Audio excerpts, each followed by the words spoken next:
Bonjour, je m'appelle Karine Zetouni et je suis professeure en informatique à l'Université de Versailles-Saint-Quentin. J'effectue ma recherche au laboratoire David, acronyme de données et algorithmes pour une ville intelligente et durable, où j'anime une équipe de recherche spécialisée dans l'analyse de données massives, aussi appelée Big Data. Je suis actuellement responsable du projet Polluscope, qui a reçu le financement de l'Agence nationale de recherche, l'ANR, ainsi que des compléments par l'IDEX Paris-Saclay et de la communauté d'agglomération Versailles-Grand Parc. Je vous présente ici les objectifs du projet Polluscope dans les grandes lignes.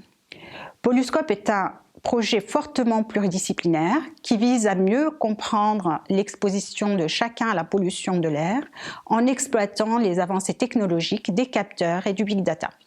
Il réunit des experts en sciences de l'environnement, de la santé et du numérique. Parlons de notre motivation. Des études à l'échelle de la population ont bien démontré l'impact néfaste de la pollution atmosphérique sur la santé, amenant l'OMS à revoir à la baisse les seuils d'alerte de plusieurs polluants.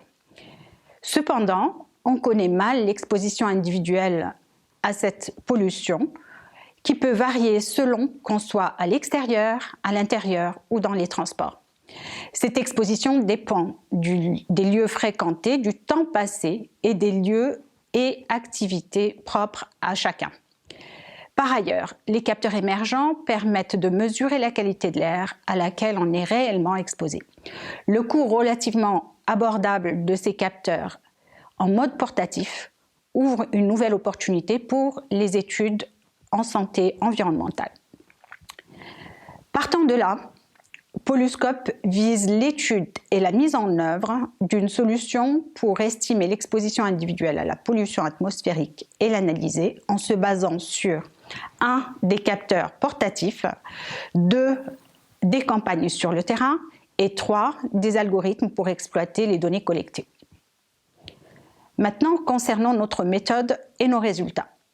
Tout d'abord, nous avons établi les étapes clés de l'étude comprenant le choix des capteurs, la campagne de collecte de données, leur traitement, leur analyse et la restitution des résultats. Une collaboration étroite s'est mise en place entre les partenaires pour adresser les questions scientifiques, techniques et organisationnelles. Un groupe de travail dirigé notamment par Airparif et le LSCE a mené l'étude et le choix des capteurs. Ce point vous sera présenté par Valérie Gros du LSCE. Un autre sous-groupe dirigé par le CEREMA et l'INSERM a défini le protocole de collecte dans ses moindres détails, effectué le recrutement des volontaires et réalisé la campagne terrain. Cet aspect sera abordé par Charlotte Joly pour le CEREMA. Un troisième groupe était consacré à la plateforme numérique mise en place au sein du laboratoire David, en collaboration avec l'école d'ingénieurs de la ville de Paris et l'IRENAV. Je vous en parlerai plus loin. Les aspects de mobilité et d'impact sanitaire ont été également étudiés par Isabelle Anzi Maizano et Basile Schex à l'INSERM. Plusieurs campagnes ont été effectuées en 2018-2019. Tout d'abord des campagnes test avec des membres du projet, puis avec des citoyens volontaires. Toutes les campagnes de 2020-2021 ont dû être annulées en raison des conditions sanitaires. Et finalement, une dernière campagne est en cours depuis l'été 2022. Les volontaires ont été recrutés en partie sur la cohorte RECORD de l'INSERM et en partie via la communauté d'agglomération Versailles-Grand Parc. Puis les données ont été intégrées, traitées, puis analysées au sein de la plateforme mise en place.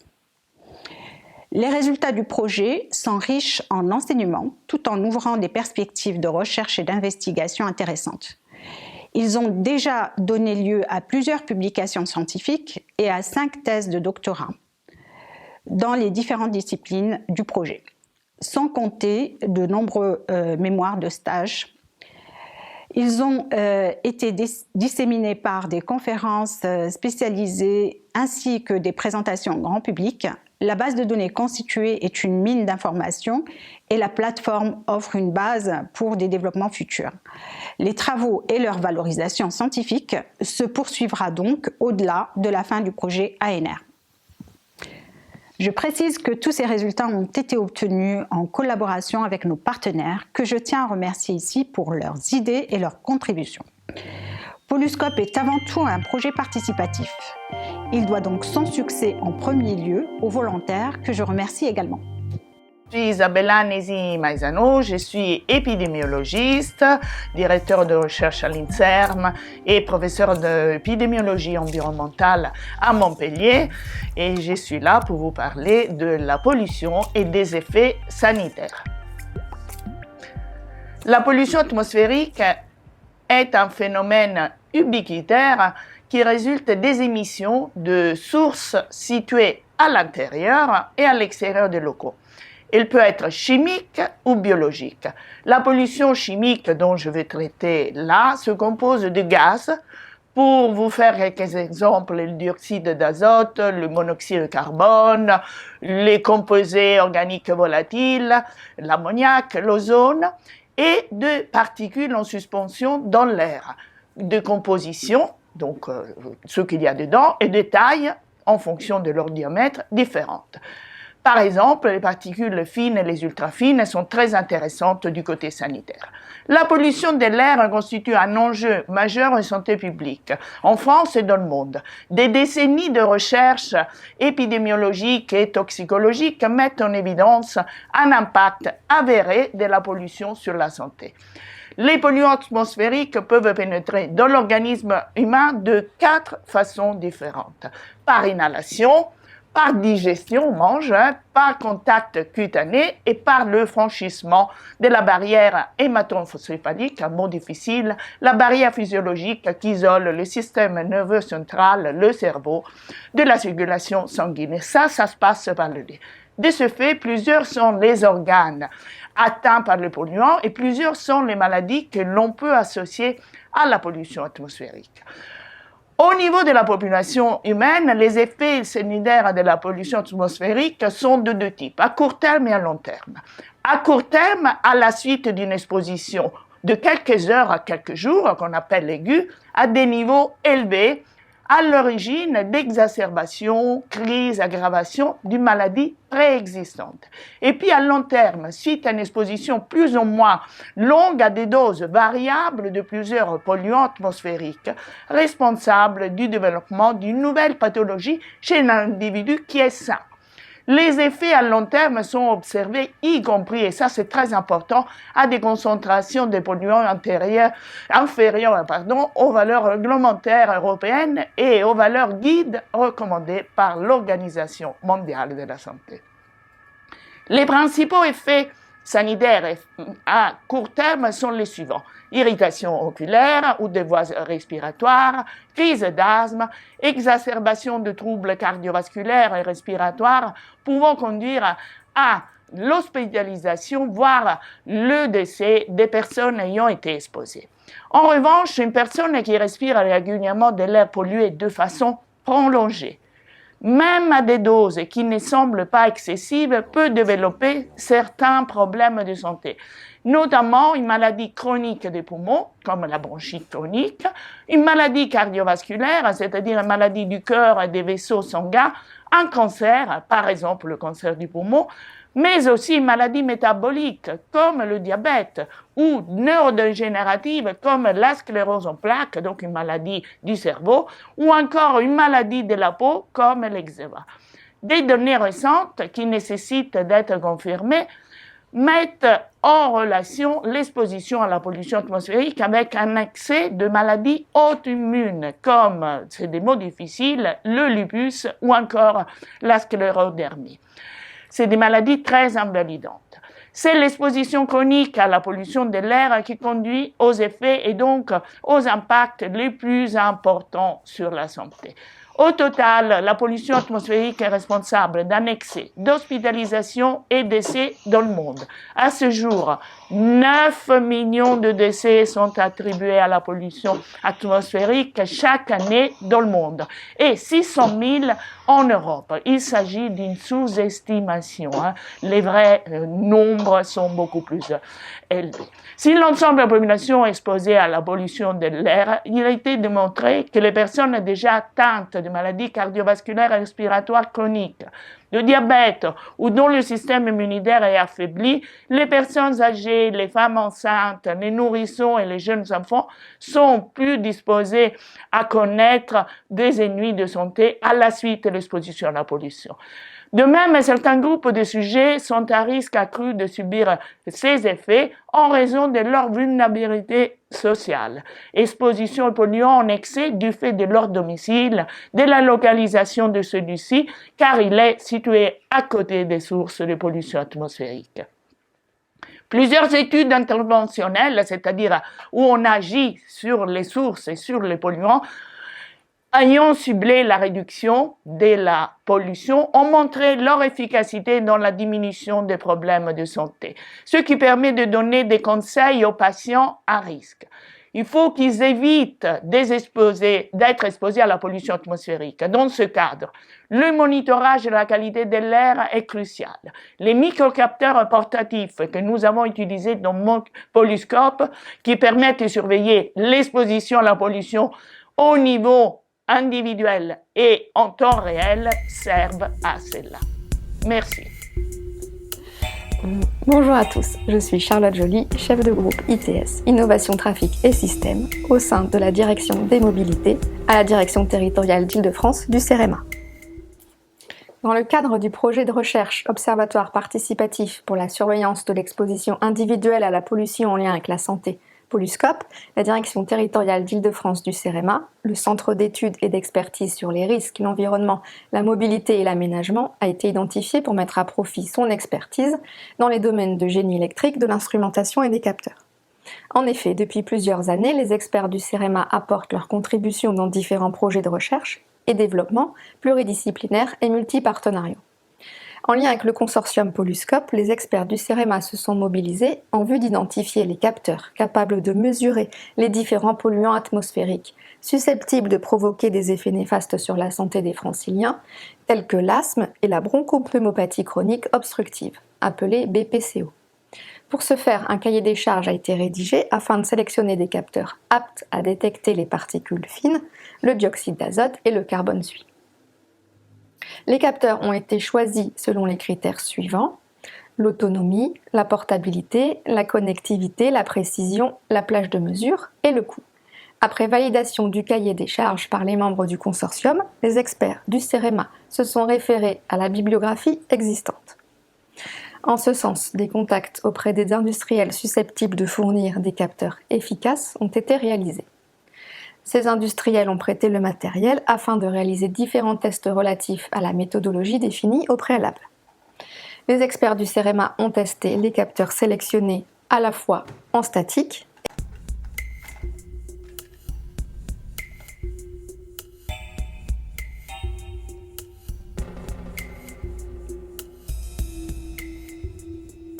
et en dynamique.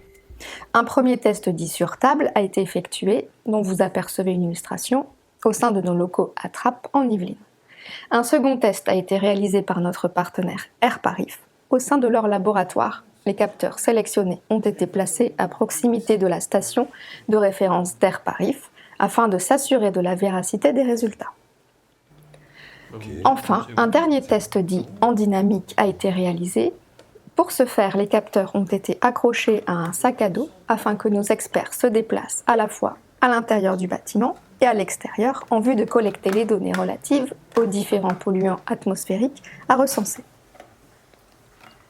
Suite à ces différents tests concluants, un appel à volontaires a été lancé en lien avec la communauté d'agglomération de Versailles Grand Parc et en interne au sein du CEREMA. Cet appel à candidature auprès de volontaires franciliens précisait les objectifs du projet Polluscope, la durée de collecte, qui était d'1 semaine, ainsi que la manière de collecter les données via les capteurs. Les volontaires devaient être âgés à minima de 18 ans et renseigner un formulaire, soit en ligne, soit à retourner par courriel. Les candidats ont été sélectionnés dans le but de représenter un échantillon spécifique de la population francilienne selon certains critères, l'âge, le lieu de résidence, le moyen de transport, etc. À l'issue de cette sélection, les volontaires ont été invités à des dates et horaires précis afin qu'ils se présentent auprès de l'équipe du CEREMA dans des locaux mis à disposition par la communauté d'agglomération de Versailles-Grand Parc. Un numéro d'assistance leur a été communiqué afin de contacter les experts du CEREMA en cas de besoin. À l'achèvement de la campagne de mesure, les volontaires apportaient le matériel prêté aux experts du CEREMA afin que d'une part les données puissent être collectées et que d'autre part l'état de fonctionnement et éventuellement la maintenance puissent être réalisés. Après traitement de l'ensemble des données collectées par les capteurs, un bilan a été transmis aux volontaires en vue de les informer de leur exposition à la pollution atmosphérique. Je suis Valérie Gros, chimiste de l'atmosphère, directrice de recherche au CNRS, au laboratoire des sciences du climat et de l'environnement LSCE, où je suis responsable de l'équipe chimie atmosphérique expérimentale. Ici, je vais vous parler du choix et de la qualification des capteurs du projet Polluscope. Pour documenter l'exposition individuelle à pollution atmosphérique, il faut être capable de mesurer à tout moment et en tout lieu les concentrations des polluants auxquels les personnes sont exposées tout au long de la journée. Depuis quelques années, le développement de capteurs portables a ouvert vraiment de nouvelles possibilités pour mesurer cette exposition individuelle. Mais attention, certains capteurs donnent des mesures fiables et d'autres non. La première étape importante du projet Polluscope a ainsi été de sélectionner et de tester des capteurs. Pour cela, dans une phase de présélection de ces capteurs, nous les avons d'abord testés sur notre observatoire de mesure ou LSCE. En effet, nous opérons depuis une dizaine d'années un observatoire de recherche multi-instrumenté qui permet de mesurer en continu et sur le long terme un très grand nombre de polluants atmosphériques, qu'ils soient gazeux, comme les oxydes d'azote ou les composés organiques volatiles, ou encore particulaires. Le test a donc consisté à mettre côte à côte les capteurs et les instruments de référence de notre observatoire, dont les mesures sont fiables, puis de comparer les mesures. Ainsi, on peut voir sur le graphique le résultat d'un capteur qui a donné une très bonne corrélation avec notre instrument de référence pour la mesure du carbone suie. Nous avons donc sélectionné ce capteur. Au contraire, nous n'avons pas sélectionné le capteur d'ozone, dont les mesures sont très différentes de celles de l'instrument de référence. Après ces tests en fixe, nos collègues du CEREMA ont également effectué des tests en mobilité, en portant les différents capteurs. Et à l'issue de l'ensemble de ces tests, nous avons sélectionné 3 capteurs pour le projet. Un pour la mesure du carbone suie, qui est un polluant primaire particulaire issu principalement du trafic et du chauffage au bois. Un deuxième capteur pour les particules PM1, PM2,5 et PM10 qui ont de nombreuses sources de pollution. Et enfin, un dernier capteur pour le NO2, qui est un polluant gazeux principalement émis par le trafic. Une fois sélectionnés, nous avons effectué avec les collègues d'Airparif et du CEREMA une phase de qualification poussée de ces capteurs, avec des mesures de reproductibilité, des mesures en atmosphère contrôlée et également une campagne de faisabilité où les participants du projet ont porté les capteurs pendant une semaine. Il faut noter qu'avant chaque campagne de mesure, une phase de qualification était réalisée à notre observatoire ainsi que sur une station de mesure d'Airparif afin de s'assurer que les capteurs étaient toujours performants. Une fois les campagnes réalisées, et en collaboration étroite avec nos collègues du laboratoire David, qui ont développé divers algorithmes de traitement, nous avons analysé les résultats. Ce graphique montre par exemple la série de données de PM10 et de NO2 d'un participant. On peut voir que la plupart du temps, les concentrations des polluants sont faibles. Toutefois, au cours de la semaine, un certain nombre de pics de polluants sont rencontrés, souvent associés à des périodes de transport, mais pouvant être également rencontrés en air intérieur. Nous avons ainsi effectué quelques expériences complémentaires, une par exemple dans une cuisine lors de la cuisson d'aliments où nous avons observé une très forte augmentation des particules. Il faut noter que l'ouverture de la fenêtre a permis directement de diminuer ces niveaux de particules. On peut dire vraiment que les résultats de Polluscope fournissent une riche base de données pour analyser les variations spatiales et temporelles de l'exposition individuelle et aussi selon les environnements traversés. Je me présente, bonjour, je m'appelle Mohamed Chachoua, enseignant-chercheur en intelligence artificielle à l'école des ingénieurs de la ville de Paris et au laboratoire LASTIC de l'université Gustave Eiffel. L'avènement de la Smart City a suscité un foisonnement de déploiement de capteurs dans tous les domaines qui concourent à la gestion et la rénovation de la ville. Ces dernières années, le système urbain est ainsi devenu un producteur et un consommateur d'importantes quantités de données hétérogènes. La question primordiale qui se pose dans ce contexte concerne la supervision de la qualité de ces données dans toute la chaîne d'acquisition, transmission et exploitation de ces données. Autrement dit, comment garantir la fiabilité des résultats, des analyses et plus particulièrement des décisions associées. Ce problème est loin d'être trivial lorsque les données sont issues notamment des capteurs mobiles. Dans le cadre du projet Polyscope, nous avons proposé avec l'équipe du laboratoire David de l'Université de Versailles des réponses pour représenter et traiter la qualité des capteurs évoqués par mes collègues dans cette vidéo. Pour plus d'informations, je vous renvoie aux articles scientifiques que nous avons publiés sur ce sujet. Je voulais ajouter que le projet Polyscope a été également une occasion pour initier les élèves de la formation d'ingénieurs en génie urbain de l'IVP à la recherche scientifique et les sensibiliser à la problématique de la qualité de l'air et de son impact sur la santé. Faire évoluer le bien-être des citadins est une valeur fondamentale du génie urbain. Je vais vous parler maintenant de la plateforme Polyscope. Comme cela avait été identifié dès le montage du projet, une fois les données collectées, il faut les rassembler, les croiser avec d'autres informations, les nettoyer pour en extraire des connaissances nouvelles sur l'exposition individuelle à la pollution. C'est l'objectif de la plateforme Polyscope. Le premier challenge de cette plateforme est la variété. Polyscope utilise plusieurs capteurs et un GPS qui diffèrent dans le mode de récupération de données, le format, la fréquence d'échantillonnage, ainsi de suite. Cela a amené à développer des méthodes d'intégration, que ce soit par chargement de fichiers ou par accès à une source de données en temps réel. Même si le choix a été guidé par la qualité des capteurs, il n'en reste pas moins que cette technologie présente des limitations par rapport aux stations de référence, surtout lors d'usages en mobilité. Les mesures de ces capteurs sont plus souvent bruitées et parfois absentes suite à des problèmes de batterie et de connexion. Des études de qualité et des mécanismes de nettoyage et de pré-traitement ont été mis en place pour tenter de corriger autant que possible les données. Le troisième problème est le besoin de contextualisation.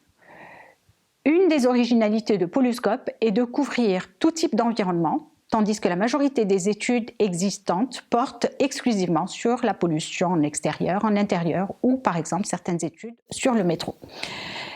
Nos résultats permettent ainsi de caractériser les concentrations et l'exposition par type d'environnement.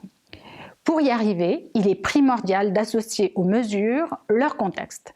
Pour cela, une application mobile a été fournie aux volontaires pour contextualiser leurs mesures. Certains l'ont fait, mais pas tous. Pour y remédier, un algorithme d'intelligence artificielle a été développé afin d'identifier le contexte automatiquement. Maintenant, sur la restitution et la visualisation. Une fois les données pré-traitées et enrichies par leur contexte, elles sont exploitées pour analyser de manière variée différentes choses. À l'échelle individuelle, pour une restitution personnalisée aux participants aux campagnes de collecte et aux chercheurs pour mener leurs études. Des outils de visualisation et d'édition de rapports ont été intégrés. La plateforme s'appuie sur des technologies modernes de gestion de données et de développement logiciel. De fait, elle est extensible. Le premier exemple montre que grâce à la contextualisation, la ventilation des mesures par type d'environnement a confirmé que nous passons 80 à 90% du temps en milieu clos, surtout au domicile et au travail. La deuxième illustration montre que la contextualisation a permis de capturer également les différences d'exposition au dioxyde d'azote, le NO2, qui est plus importante en extérieur et dans les transports qu'en milieu clos. Cela est normal étant donné que la source de ce polluant est le trafic routier. tandis que pour les particules fines, les différences sont moins marquées car leurs sources sont variées aussi bien en intérieur qu'en extérieur, comme cela va être montré par Valérie Gros. Si l'on analyse plus finement le carbone suie, qui est un type de particule, on constate plus de concentration dans les transports et en extérieur qu'en intérieur. Enfin, la cartographie de l'ensemble des mesures de NO2 collectées dans un périmètre défini autour de Versailles illustre bien les corrélations entre les polluants et les principaux axes routiers, et cela par exemple avec les niveaux verts comme autour du parc de Versailles ou les niveaux très foncés dans les grands axes périphériques. Je précise que tous ces résultats ont été obtenus en collaboration avec nos partenaires, que je tiens à remercier ici pour leurs idées et leurs contributions. Polluscope est avant tout un projet participatif. Il doit donc son succès en premier lieu aux volontaires, que je remercie également.